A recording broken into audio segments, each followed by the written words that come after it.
దుర్మార్గులైనటువంటి ఉగ్రవాదులు చక్కగా కాస్తంత ఆహ్లాదకరంగా ప్రశాంతమైన వాతావరణమైనటువంటి కాశ్మీర్కి చాలామంది యాత్రికులు వెళ్ళొస్తుంటారు.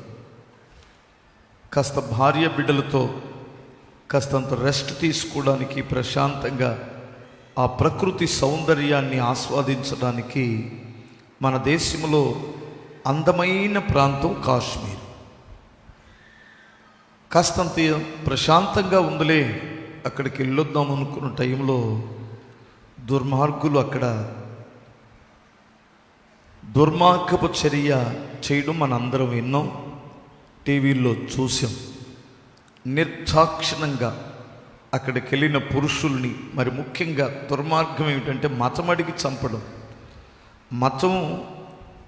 మతం మంచి మార్గాన్ని చూపించాలి కానీ, ఆ మంచి మార్గంలో నడవాలి కానీ, ఉన్మాదంగా మారితే ఇదిగో ఇలాగ నరమేధం చేస్తారు. భక్తి అనేటువంటిది సన్మార్గానికి నడిపించాలి కానీ మనుషులను చంపేదిగా వెళ్ళకూడదు.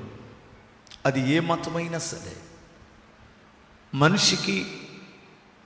మనిషిని మనిషిగా ప్రేమించలేనిది ఆ మతం, అది నాశనకరమైంది. అది ఏదైనా సరే, అది ఏ మతమైనా సరే, మనిషిని ప్రేమించాలి, మానవత్వం కలిగి బ్రతకాలి.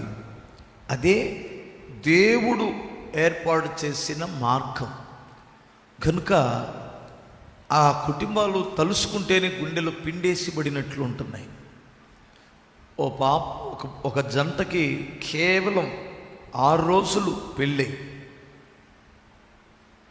నిర్దాక్షిణ్యంగా తన భర్తను చంపేశారు.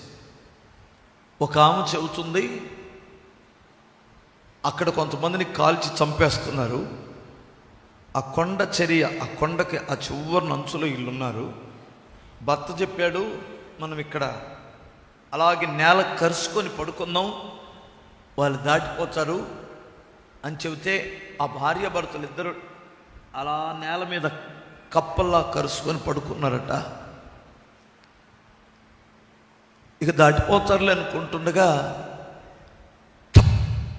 అనే సౌండ్ ఒకటి వచ్చింది. ఆమె మీద రక్తం చింది పడింది.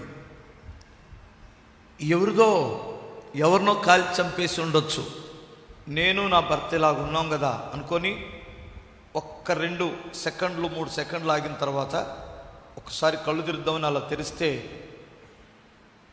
ఆ బ్లడ్ వచ్చి పడింది తన భర్తదే.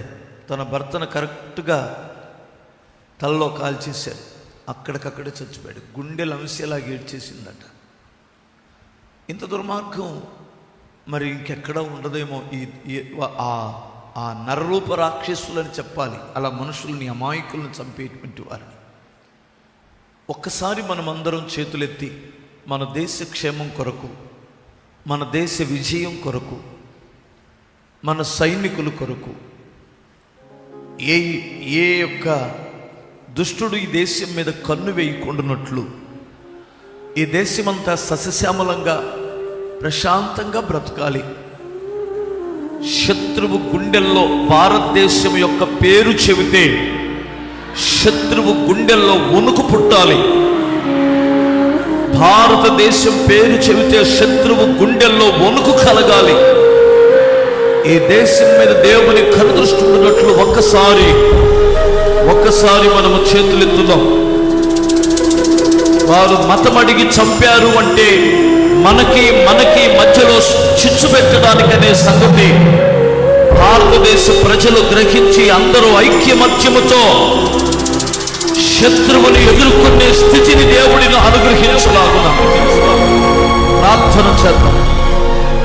పరిశుద్ధుడా, ప్రేమ కలిగిన మా తండ్రి, మీకు స్తోత్రం. మా భారతదేశమును జ్ఞాపకం చేసుకున్న ఆయన తండ్రి, ఇంచుమించుగా 150 కోట్ల మంది సురక్షితముగా, సంతోషముగా, అయ్యా ఆనందకరముగా బ్రతుకుతున్న ఈ దేశం మీద దుష్టులు, శత్రువులు, ఉన్మాదులు కన్నులు పడకుండానట్లు కాపాడండి నాయన. తండ్రి, ఈ దేశం పేరు చెప్పినప్పుడు శత్రువు గుండెల్లో ఫిరంగులు మోగినంతగా భయము వణుకు పుట్టినట్లు ఈ దేశమును మీరు దీవించండి. మా దేశ సైనికులని, మా దేశ నాయకులని, మా దేశ అధికారులందరినీ కాపాడండి నాయన. మా ప్రజలను దీవించండి, కనికరం చూపండి ప్రభువా. మా దేశము చుట్టూ మీ దేవదూతలు తోడించండి, క్షేమాన్ని కలిగించండి. మా దేశ ప్రజలందరూ అయ్యా ఐక్యమత్యముతో, ఏక మనస్సుతో దేశము కొరకు నిలబడే శక్తిని మాకు అనుగ్రహించండి, కనికరం చూపండి. మాలో మాకు ఏ ఒక్కరికి విభేదాలు లేకుండా భారతీయులంతా ఒకటేనని ప్రపంచానికి చాటి చెప్పనివ్వండి నాయన. అలాంటి ఐక్యతను మా దేశమునకు అనుగ్రహించండి. శత్రువులను సంపూర్ణముగా మీరు ఓడించి నిర్మూలించి దేశాన్ని మీరు విజయ పథకములో నడిపించమని, విజయ పదములో నడిపించి కనికరించమని యేసు నామములో అడుగుచున్నాను తండ్రి. ఆమేన్.